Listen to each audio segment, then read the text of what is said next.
Hello everyone. So today we're going to start on 12.2, which is going to be our introduction to how to solve a system of differential equation.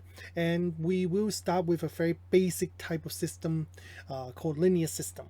So let's talk about what it is. What is a linear system first, so that we can understand what it is. So we call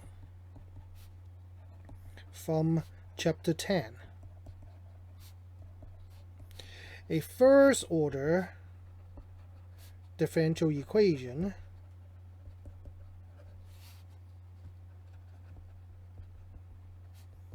is called a linear equation if it is in this form.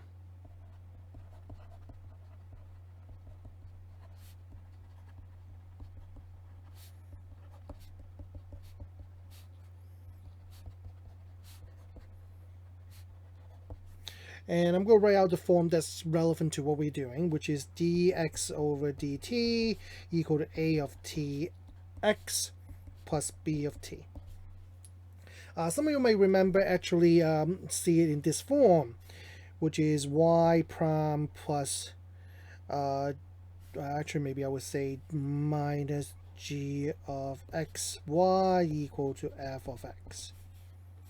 So that's, maybe, yeah, I think minus is okay. And that is a differential equation that first introduced to you in chapter 10, where we use exponential multiplier method to do. And this equation obviously can be turned into this.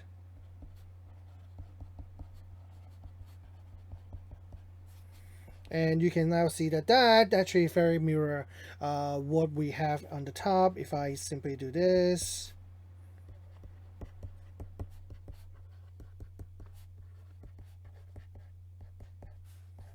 so that's probably what you remember seeing in chapter 10, using y prime and x as the independent variable. But remember, when you're solving a system, we tend to use t as our independent variable, and x and y become both dependent variable. Maybe I can do better. There you go. Okay, so that's called a first order linear differential equation.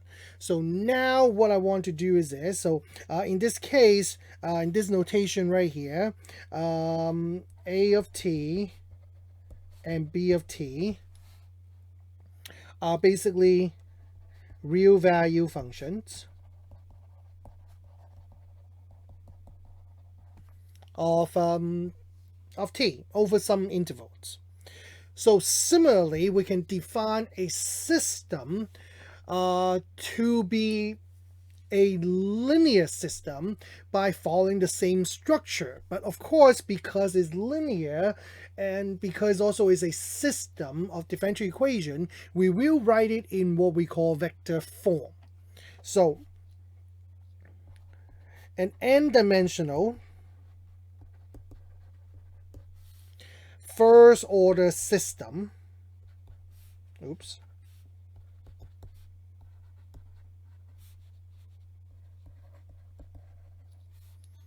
of differential equation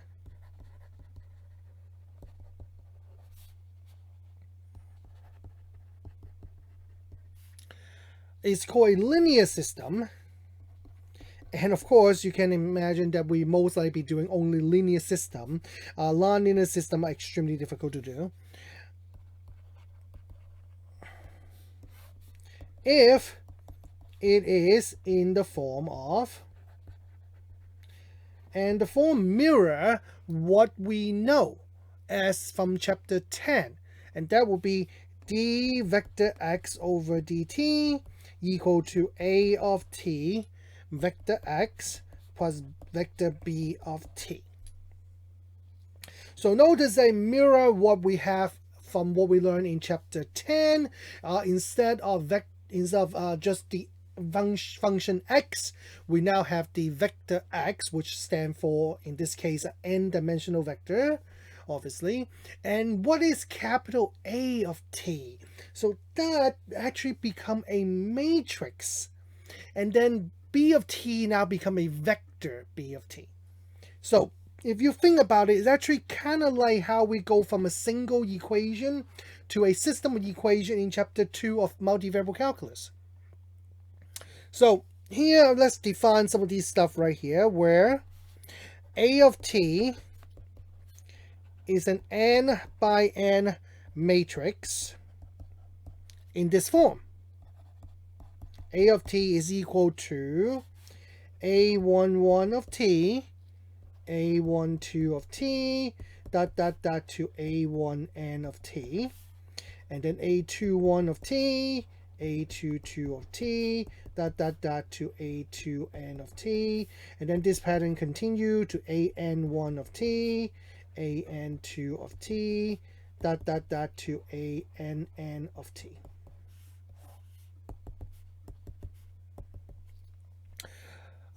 This matrix is sometimes referred to as the coefficient matrix.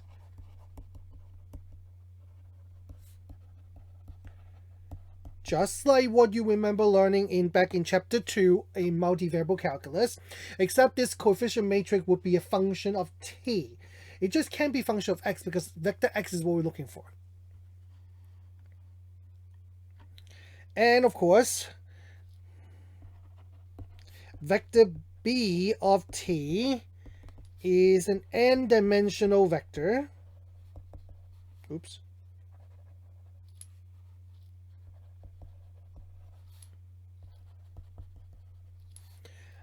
In this form, vector b of t is equal to b1 of t, b2 of t, dot dot dot to bn of t. And each one of these things right here, a1, ij, and b sub k, I guess, with aij of t and b sub k of t being real value functions. So each of these things give us a single real value.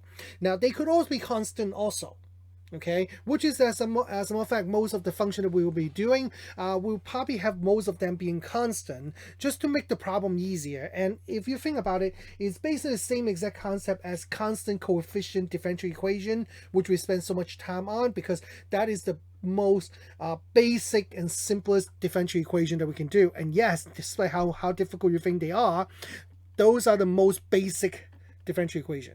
So just to get you understand the notation or the format of what a linear system look like, maybe we can try to do this. I'll give you an example. For example, let's say we let d vector x over dt is equal to 2, 4, 1, negative 1, xy plus 2, 4.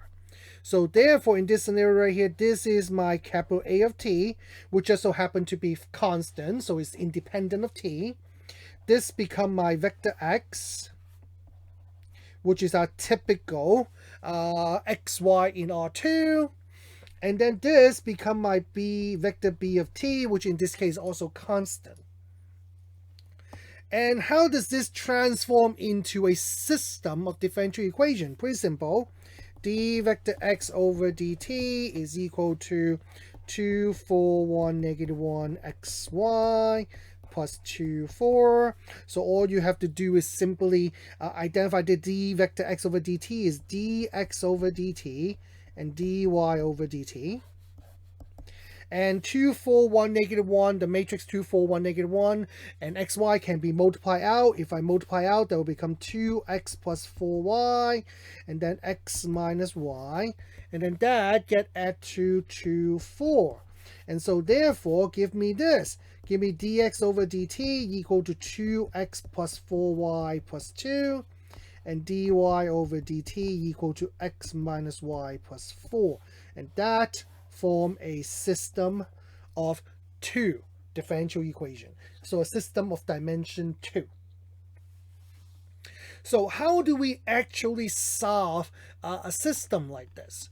So there are plenty of different ways to do it. As a matter of fact, we will be spending a majority of chapter 13, the entire chapter 13, which have 3 sections on solving this type of differential equation, ranging from constant matrix and constant vector b to maybe some cases run into function of matrix A and vector B, and how to deal with that. So the most basic strategy is what we call elimination method. So show you how that works, okay? And we can definitely use just use this system right here as an example. Oops. So one way to solve this system is to use what we call elimination method.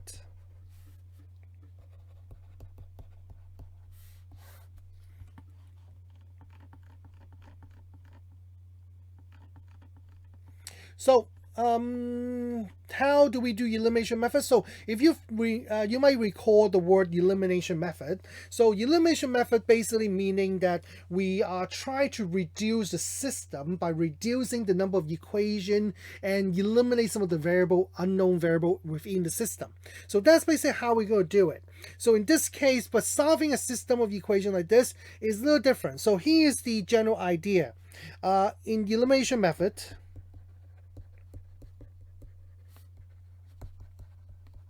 our goal is to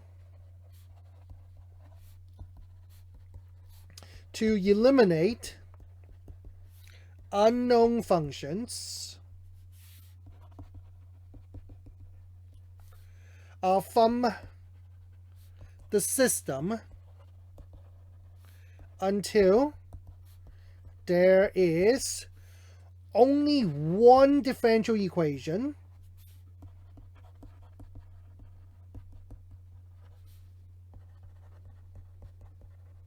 with only one unknown function.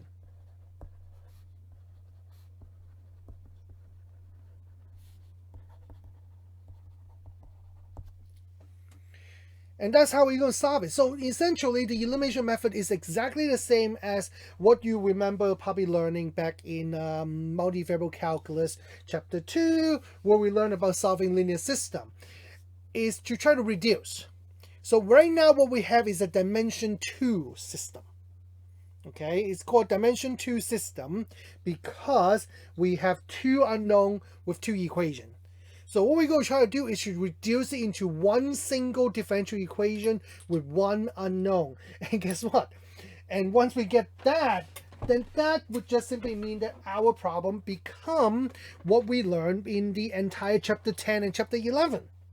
So whatever you learn, like whatever all the solving differential equation that you have learned in the last 2 chapters, where you think they are so difficult, now it just become one part of the problem where we actually have a part before that we have to do.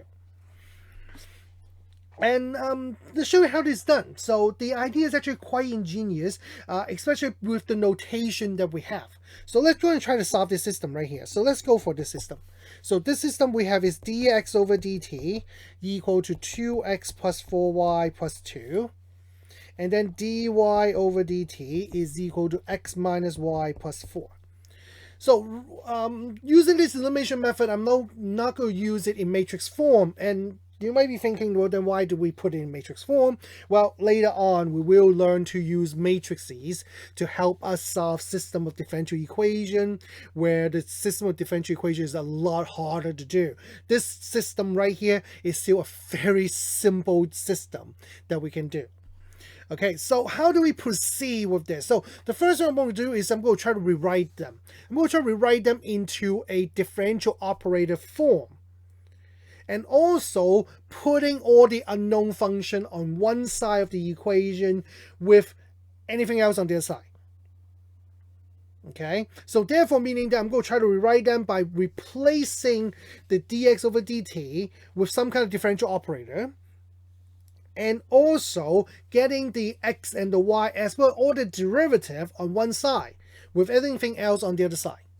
So let's do this. So here I'm going to go and write it as x prime equal to 2x plus 4y plus 2.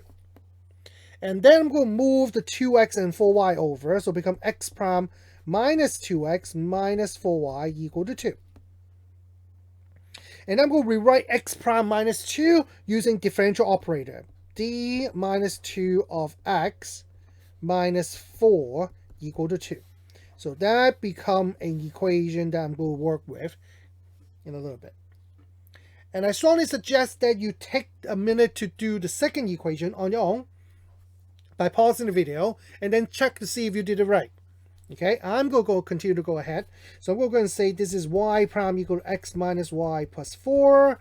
Move everything over, become negative x plus y prime plus y equal to 4.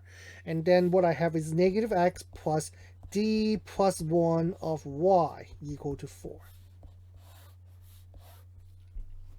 So now I have the two equations in differential operator form. So now come the big step. And that will be try to figure out how to eliminate one of the variable. So here really is up to you on what variable you want to eliminate. And I could try to eliminate either one of them. But here I'm going to go ahead and do this. So here I'm going to say let's eliminate the unknown function x.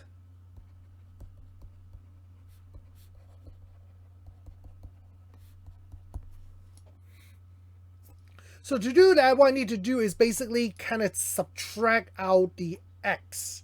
So to do that, what I'm going to do is I'm going to keep my first equation, which is this. And what I'm going to do is I'm going to put the second equation underneath it.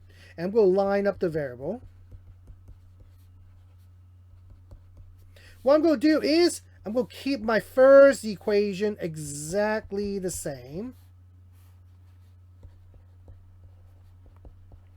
But for the second equation, what I'm going to do is this. I'm going to take the entire equation and apply the operator d minus 2 to it.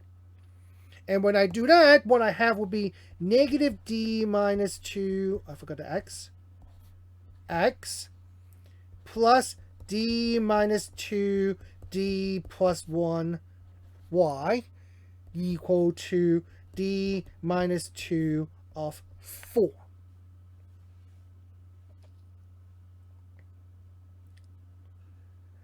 Notice that because of the way the differential operator works, it's kind of act like multiplication or coefficients.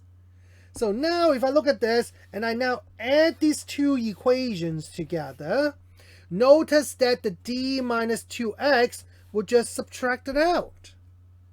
And now what I have will be d minus 2 times d plus 1 of y minus 4y is equal to d minus 2 of 4 plus 2.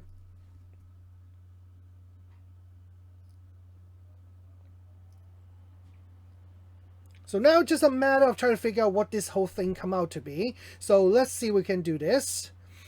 D minus 2, d plus 1 become d squared minus d minus 2 of y minus 4y equal to d minus 2 of 4 will be the derivative of 4 minus 2 times 4.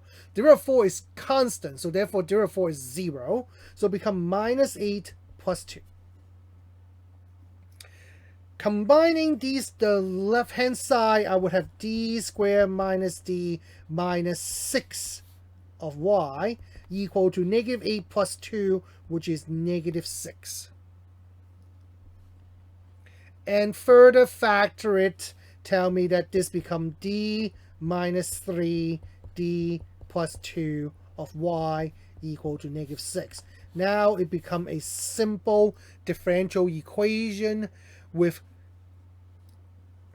constant coefficient and is non-homogeneous. Look to me a second order differential equation.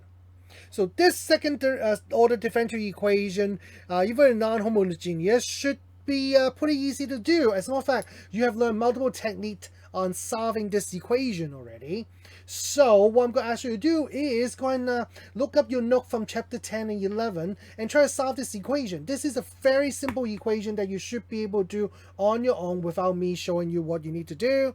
And I'm going to ask you to suggest you to pause the video and see if you can come with the answers, okay? I am actually not going to solve this equation with you because I totally believe that this should be something that you can handle on your own. And the solution to this equation actually would be this. Y is equal to C1 e to negative 2t plus C2 e to 3t plus 1. So that's the answer for y, and you can definitely should be able to see the homogeneous solution, and you should recognize that the particular solution is 1, which is extremely easy to find. You can actually find that by inspection. So now that we found y, then what do we do? Well, we found x. And the way to do that is simple, is to simply plug y into an equation that involves x and to find x. Now, of course, here that would mean that you can plug into either one of these two equations to come up with your solution. So the question is, which one do you want to plug in? And my suggestion is the following. Regardless of which one you plug in, you should get the same answer. But if you plug into the equation on the left, you will have a differential equation that you have to solve, which not that great of an idea. But you plug it in on the equation on the right, this one right here, then you find out that you don't have to solve a differential equation because you have to learn how to take the derivative of y, which is something that we all know how to do. So let's go for it.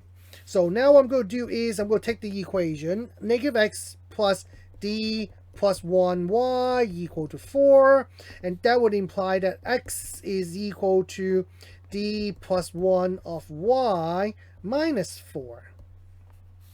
So that means it's d plus 1 of c1 e to negative 2t plus c2 e to 3t plus 1 minus 4. So it should not be too bad to just simply go over the step to do it. So let's see. So if I do d, I would get negative 2 c1 e to negative 2t plus 3 c2 e to 3t plus the derivative of 1, which is 0, plus c1 e to negative 2t plus c2 e to 3t plus 1 minus 4. So seems to me that x would equal to negative c1 e to negative 2t plus 4 c2 e to 3t minus 3. So that seemed to be my x. And so now I can actually put them together to form my solution.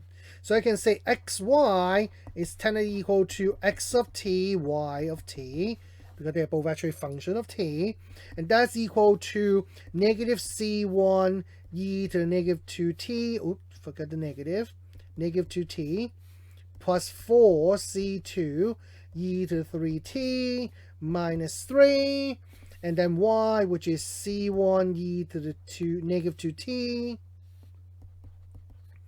plus c2 e to 3t plus 1. Now this can be written in the following form.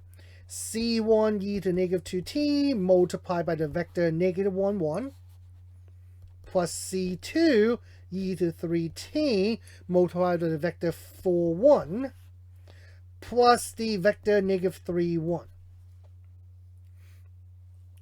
Notice that c1 e to negative 2t and c2 e to 3t are basically the same for x and y.